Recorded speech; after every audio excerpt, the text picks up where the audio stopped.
Hello everyone, good morning to all of you. आज की हमारी द हिंदू एडिटोरियल जो कि आपके किसी भी एग्ज़ाम्स की आप तैयारी कर रहे हो, हर एग्ज़ाम के लिए बहुत इंपॉर्टेंट है। चाहे वो रेलवे हो, चाहे वो एसएससी हो, चाहे वो बैंकिंग हो और इवन चाहे वो पीसीएस या यूपीएससी ही क्यों ना हो, हर एग्ज़ाम में द हिंदू एडिटोरियल बहुत ही इंपॉर्टेंट रोल प्ले करता है। तो उन सब के लिए जो बहुत इंपॉर्टेंट है उसकी क्लास में आपका स्वागत है।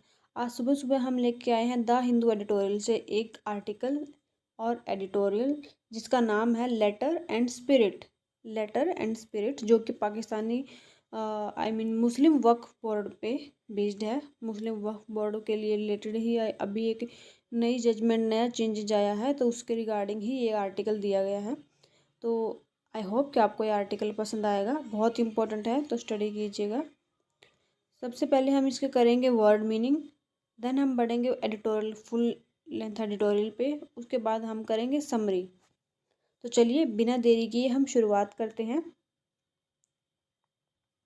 तो सबसे पहले वर्ड मीनिंग में है टाइट रॉप।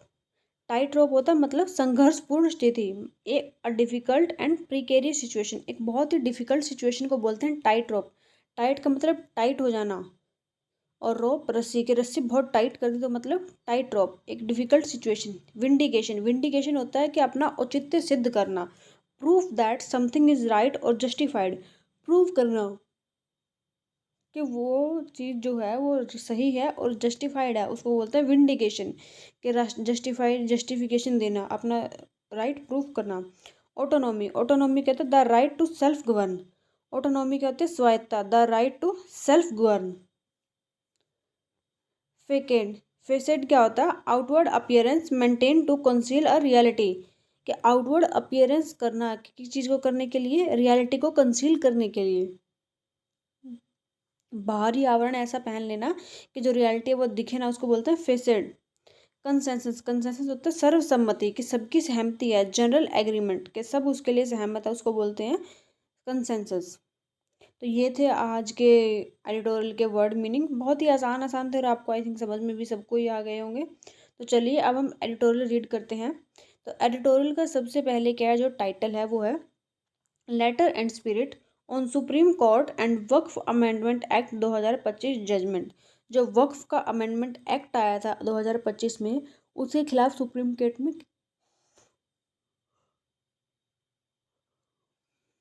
उसके खिलाफ सुप्रीम कोर्ट में केस चला हुआ था। तो उस पे सुप्रीम कोर्ट की जजमेंट आई है। तो जजमेंट में क्या है, उससे क्या क्या इम्पैक्ट पड़ने वाला है, तो उसी के ऊपर आज ये एडिटोरियल है। तो चलिए हम शुरुआत करते हैं। The supreme court of India walked a tight rope in its judgment delivered on 15 August 2025। Supreme court of India ने क्या किया है, difficult situation in walked a tight rope in its judgment, उनकी उसके जजमेंट में क्या कर दिया, एक टाइट रॉप ला दिया है, एक डिफिकल्ट सिचुएशन ला दी है on the Waqf amendment act 2025। जो वक्फ अमेंडमेंट एक्ट आया था अभी 2025 में, उस पर which amended the 1995 Waqf act to regulate Muslim religious endowment including vast land holdings across India. जो अभी जो इससे पहले जो अमेंडमेंट एक्ट था 1995 वाला, उस जो रेगुलेट करता था मुस्लिम के रिलीजियस एंडोमेंट्स को, क्योंकि वक्फ बोर्ड के पास बहुत बड़ी बड़ी बिल्डिंग, बहुत बड़ी बड़ी लैंड होल्डिंग्स होती हैं पूरे इंडिया में, उनके रिलेटेड, कि उन पे हक के रिलेटेड, उनमें कैसे कौन क्या करेगा उससे रिलेटेड। तो उसके ऊपर जो अभी चेंजेज आए थे, सुप्रीम कोर्ट ने उसके ऊपर टाइट रॉप कर दिया है। The court put several controversial provisions on hold but refused to freeze the entire act on ground of constitutionality and other concern. Court ने क्या किया कि बहुत सारे जो उसके प्रोविजंस थे, कंट्रोवर्शियल प्रोविजंस थे, उनको रिफ्यूज़ कर दिया है और उनको होल्ड पे रख दिया है कि ये होल्ड रहेंगे, ये अभी लागू नहीं होंगे। लेकिन पूरे के पूरे एक्ट को फ्रीज करने से बचा, पूरे पूरे एक्ट को फ्रीज नहीं किया। किस चीज़ के बेसिस पे? कॉन्स्टिट्यूशनैलिटी और अदर कंसर्न के बेसिस पे, कि कॉन्स्टिट्यूशन में एक बार ये आ गया है तो मैं इसको पूरे के पूरे पे संवैधानिकता को ध्यान में रखते हुए इसको पूरी तरह से रिफ्यूज़ या फ्रीज नहीं कर सकता। This turn out to be a rare instance where supporters and critics of the act claimed vindication for their respective position in the court's order. ये एक बहुत ही रेयर सिचुएशन है कि बहुत ही कम ऐसी सिचुएशन आती है जब जो सपोर्टर भी हैं और जो क्रिटिक्स भी हैं, जो क्या है सपोर्ट करते हैं और जो आलोचक भी हैं जो आलोचना करते हैं। क्रिटिक्स होता है आलोचना करना, आलोचक सपोर्टर होते हैं जो किसी चीज़ को सपोर्ट करते हैं। ऑफ द एक्ट, जो इस एक्ट के सपोर्टर थे और क्रिटिक्स थे, उन्होंने क्या क्लेम किया है विंडिकेशन के लिए for their respective position in the court's order. उन्होंने उनकी अपनी अपनी पोजीशन के लिए कोर्ट में क्या किया है, विंडिकेशन क्लेम किया है, अपने तथ्य को सिद्ध करने की कोशिश की है। तो चलिए आगे बढ़ते हैं।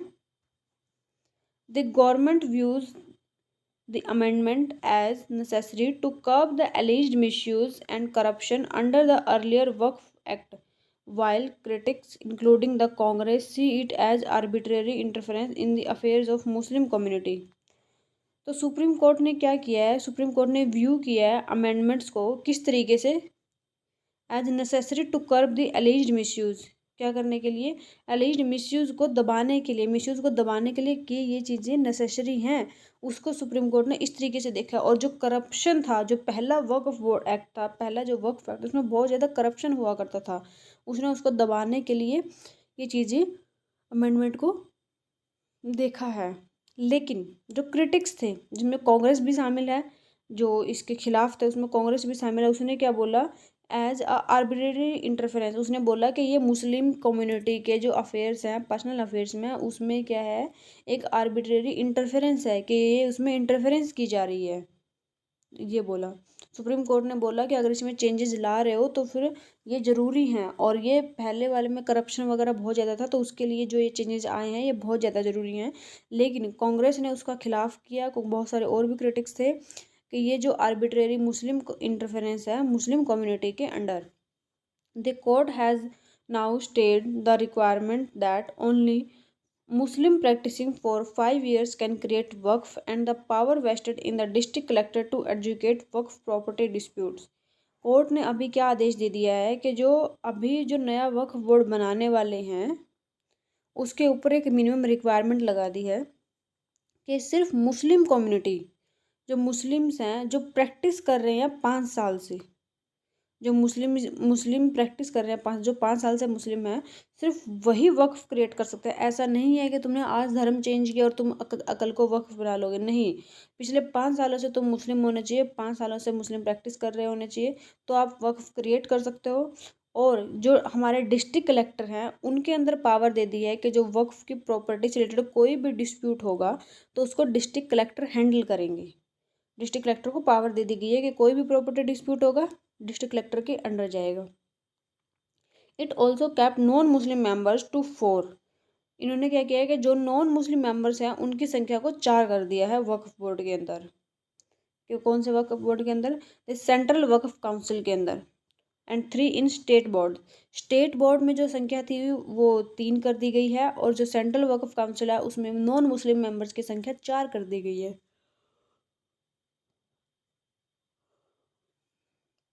Down from potentially 12 and 7 respectively. पहले क्या था कि सेंट्रल वक्फ काउंसिल में 12 नॉन मेंबर हो सकते, मुस्लिम हो सकते थे, और जो स्टेट बोर्ड में 7 की संख्या थी, लेकिन 7 को अभी 3 कर दिया, 12 को अभी 4 कर दिया है। The court also directed that CEO of Waqf board should preferably be Muslim. Court ने एक और डायरेक्शन दी कि जो CEO है वक्फ बोर्ड का वो प्रेफर करो कि वो मुस्लिम ही होना चाहिए, क्योंकि वक्फ बोर्ड एक मुस्लिम कम्युनिटी के द्वारा बनाया गया है, उनका बोर्ड है, तो उसमें सिर्फ मुस्लिम ही होने चाहिए, क्योंकि उनके अपने धर्म को आगे बढ़ाने के लिए यूज़ किया जाता है। लेकिन अब इसमें बहुत सारे टैक्सेस बेनिफिट हैं, बहुत सारे अलग अलग तरीके के बेनिफिट हैं, तो नॉन मुस्लिम भी इसमें जाते जा रहे हैं और उनका फ़ायदा उठाते जा रहे हैं। The removal of the provisions of Waqf by user recognition in the amendment law has been upheld as valid by court. जो रिमूवल है the provision Waqf by user recognition का जो प्रोविजन है कि इसको हटा दिया जाए इन द अमेंडमेंट लॉ ने, जो अमेंडमेंट हो के लॉ आया है उसमें वक्फ बाय यूज़र की रिकॉग्निशन को हटा दिया है, उसको उस प्रोविजन को क्या है, इन्हें क्या किया गया, हेल्ड किया गया है as valid by the supreme Court. Supreme Court ने क्या बोला है कि ये जो पॉइंट है ये वैलिड है और ये चलेगा, with the caveat that Waqf properties registered as on 8 April 2025 under such a claim remain protected. एक और इस पे कैवेट लगाया गया है कि जो वक्फ की जो प्रॉपर्टीज है रजिस्टर हो चुकी हैं 8 अप्रैल 2025 या उससे पहले,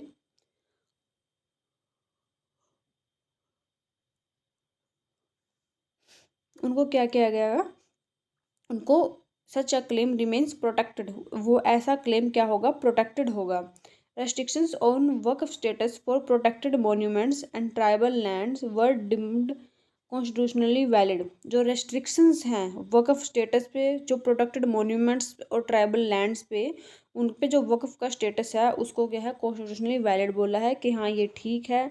जिन भी मॉन्यूमेंट्स पे या फिर जो लैंड है जहाँ पे वक्फ बोर्ड का है अधिकार, वो ठीक है, उसमें कोई चेंज नहीं होगा। While the order diffuses the conflict for now, the larger question of balancing religious autonomy and states regulation outcomes, and that is better tackled through building consensus within and between communities. The larger question of balancing, जो large question है balance करने का religious autonomy को और state regulations को, वो continue है। क्योंकि ये क्या बेटर है टैकल करना, बिल्डिंग कंसेंसस बिल्ड करके उसको कि सर्वसम्मति से इसको टैकल करना आसान है, एंड बिटवीन कम्युनिटीज़, अलग अलग कम्युनिटी में सबके साथ सर्वसम्मति करके इसको बिल्ड करना, इसको टैकल करना, तो वो ज़्यादा आसान है। Autonomy claims can not be a facade for misuse of community resources by its own leaders, nor can any group of people lay over the public resources in the name of faith. क्या है कि जो autonomy का claim है कि अपनी स्वायत्ता चलेगी, हम खुद से ही अपना वो चलेगा, उसको फेसेड नहीं कर सकते, उसके ऊपर बाहरी दिखावे का आवरण नहीं डाल सकते। किस चीज़ के लिए, कि कम्युनिटी के रिसोर्सेज को मिसयूज़ नहीं किया जा सकता उसके द्वारा, और इसके खुद के लीडर्स के द्वारा इसको हम मिसयूज़ नहीं कर सकते। और कोई भी जो इस किसी भी तरह का ग्रुप है जो लोगों का, वो claim public resources in the name of faith, वो क्या है, धर्म के नाम में, विश्वास के नाम में पब्लिक रिसोर्सेज को क्लेम नहीं कर सकता है। पब्लिक रिसोर्सेज पब्लिक के हैं तो वो पब्लिक के ही रहेंगे। तो आज का आर्टिकल वैसे काफ़ी अच्छा है, तो चलिए थोड़ा और इसको एक्सप्लोर करते हैं, आगे बढ़ते हैं। The state has not only the right but also the responsibility to ensure that people are not taken for a ride by anyone. State के क्या है, केवल अधिकार ही नहीं है बल्कि उसकी रिस्पॉन्सिबिलिटी भी है कि इंश्योर करना कि पीपल क्या है, not taken for a ride bye anyone, कि किसी के भी द्वारा लोगों का गलत फ़ायदा ना उठाया जाए, लोगों के साथ गलत ना किया जा सके। ये स्टेट का सिर्फ राइट ही नहीं है, रिस्पॉन्सिबिलिटी है कि लोगों का ध्यान रखना है, लोगों के बारे में सोचना है। The trouble arises when the state discriminates between religious groups in the application of their principle. क्या जो ट्रबल अराइज होता है, जो समस्या खड़ी होती है, जो क्या स्टेट डिस्क्रिमिनेट करता है, क्या भेदभाव करता है रिलीजियस ग्राउंड्स के बेसिस पे, धार्मिक धार्मिक ग्राउंड्स ग्रुप्स के बेस पे, अगर वो स्टेट क्या है डिस्क्रिमिनेट करता है in the application of the principle, किसमें, प्रिंसिपल की एप्लीकेशन में, अगर धर्म के नाम पे, रिलीजियस ग्रुप्स के नाम पे डिस्क्रिमिनेट करता है, तो यह बहुत बड़ी समस्या है। The court rightly went with the philosophy of presumption of constitutionality of laws passed by parliament. Court ने क्या किया, किसके साथ गया, जो फिलोसफी है प्रिजम्पशन की, कॉन्स्टिट्यूशनैलिटी ऑफ लॉ की, passed by the parliament. Court ने क्या बोला कि जो पार्लियामेंट ने लॉ पास किया है वो कॉन्स्टिट्यूशनली, वो आपको उसको मानना पड़ेगा। कोर्ट ने उसके साथ गया और उसके लिए जजमेंट में अपना उसको सपोर्ट किया। But partisan politics of an extreme nature can delegitimize representational democracy. लेकिन जो पॉलिटिक्स में कुछ ऐसे लोग भी होंगे जो बहुत एक्सट्रीम नेचर के होंगे, वो इसको डेमोक्रेसी के रिप्रेजेंटेशनल में डीलिमिटाइज कर सकते हैं, क्योंकि वो उसका गलत फ़ायदा भी उठा सकते हैं, उसको डीलेजिटिमेट तरीके से यूज़ भी कर सकते हैं, लेजिटिमेट तरीके से यूज़ नहीं करेंगे। तो इस चीज़ का भी ध्यान रखना है। The government must concisely negotiate with the opposition in the parliament to ensure that law enacted have the widest political and social acceptance। Government के लिए बिल्कुल मस्ट है, बिल्कुल ज़रूरी है, कंपलसरी है कि वो नेगोशिएट करेगी किसके साथ, अपोजिशन के साथ, पार्लियामेंट में, ये इंश्योर करने के लिए कि जो लॉ बनाए जा रहे हैं, जो कानून बन रहा है, वो वाइडली और पॉलिटिकली और सोशली एक्सेप्टेबल हो, कि बहुत ज़्यादा लोग उसके लिए हामी भरें, वो एक्सेप्ट किया जाए। इस चीज़ का गवर्नमेंट को ध्यान रखना है। When laws affecting the particular communities are made they should be taken into confidence. जो जब ऐसे कोई कानून पास किया जाता है जो किसी पर्टिकुलर कम्युनिटी को अफेक्ट करता है, जो उस कम्युनिटी को अफेक्ट करता है, दे should be taken into confidence, उनको कॉन्फिडेंस में लिया जाना चाहिए। उस कम्युनिटी को भी पता होना चाहिए कि हाँ तुम्हारे लिए ऐसा ऐसा कानून बन रहा है, उनकी तरफ से भी एक्सेप्टेंस होनी चाहिए। और उस कम्युनिटी के जो लोग पार्लियामेंट में हैं उनसे भी सबसे एक्सेप्टेंस होनी चाहिए। None of this is easy, ये इनमें से कोई भी चीज़ आसान नहीं है, बिल्कुल नहीं है। And complete consensus is never possible, और पूरी तरह से सहमति भी पॉसिबल नहीं है कि हर कोई मान जाएगा, ऐसा भी पॉसिबल नहीं है। But attempt should be made in that direction, लेकिन अटेम्प्ट करना चाहिए कि ज़्यादा से ज़्यादा लोग उसको सहमति दे दें। ऐसा नहीं है कि 100 लोग हैं तो 100 के 100 हाँ भरेंगे, नहीं भरेंगे भाई, कभी भी नहीं भरेंगे। 100 के 100 लोग हाँ नहीं भरेंगे, तो इसलिए कोशिश करनी है कि ज़्यादा से ज़्यादा लोग हाँ भरें। तो चलिए, अब हमारा एडिटोरियल यहाँ पे ख़त्म हो गया है, तो अब हम करते हैं उसकी थोड़ी सी क्विक समरी। क्विक समरी क्या, 2 लाइन में उसकी समरी करेंगे कि इस एडिटोरियल में आज पूरे में क्या था। अब हमने इतना बड़ा एडिटोरियल पढ़ लिया, किसी के दिमाग में पहला पेज है, किसी के दिमाग में दूसरा पेज है, किसी के दिमाग में तीसरा पेज है, तो किसी के दिमाग में एक भी पेज नहीं है। ऐसे भी महानुभाव होते हैं हमारे यहाँ पे, ऐसी बात नहीं है। तो इसलिए अब हम इससे आगे प्रोसीड करते हैं, इसकी क्विक समरी करके थोड़े से हमें समझते हैं इसमें पूरे में क्या था। The supreme Court partially upheld and partially stayed provisions of the Waqf amendment act 2025। Supreme Court ने क्या किया, पार्शली अपहेल्ड कर दिया और पार्शली स्टे कर दिया प्रोविजंस पे, कि आधे मान लिए हैं और आधों पर रोक लगा दी है, जो वक्फ के अमेंडमेंट एक्ट थे 2025 के। Balancing religious autonomy with state regulation, क्या किया, बैलेंस किया है कि रिलीजियस ऑटोनॉमी को स्टेट के रेगुलेशन के साथ बैलेंस किया जाए। It highlighted the need for consensus building between communities and question against partition politics in law making. इसने क्या हाईलाइट किया है कि किस चीज़ की ज़रूरत है, कंसेंसस की ज़रूरत है, सहमति की ज़रूरत है बिल्डिंग करने की, किसकी कम्युनिटी के बीच में। एंड ध्यान रखने की ज़रूरत है कि पार्टीशन जो पॉलिटिक्स है लॉ मेकिंग में कभी भी पार्टीशन ना हो, इस चीज़ का ध्यान रखना है। और कि सबकी सहमति हो, ज़्यादा ज़्यादा लोग जो भी कानून बने उसके लिए सहमत हो। इसके लिए सुप्रीम कोर्ट ने वक्फ बोर्ड के जो वक्फ अमेंडमेंट एक्ट 2025 के कुछ प्रोविजंस को मान लिया है और कुछ प्रोविजन को रिजेक्ट करके भेज दिया है। तो टोटल समरी यही थी, इससे ज़्यादा इसमें कुछ भी नहीं था। तो आपको ये कैसी लगी समरी, आपको ये कैसा लगा एडिटोरियल, मुझे कमेंट करके ज़रूर बताइएगा। तो आज का एडिटोरियल हमारा यहीं तक था। तो चलिए, let's call it a day. Thank you so much everyone. जब आप यहाँ तक वीडियो देख रहे हैं तो आपका बहुत बहुत धन्यवाद। आपको वीडियो कैसी लगी मुझे कमेंट करके ज़रूर बताइएगा। कोई सजेशन हो तो वो भी ज़रूर दीजिएगा, और मेरे चैनल को लाइक शेयर एंड सब्सक्राइब भी ज़रूर कीजिएगा। लाइक भी करना है, शेयर भी करना है, और सब्सक्राइब भी करना है। चलो, let's call it a day. Bye bye everyone, मिलते हैं फिर।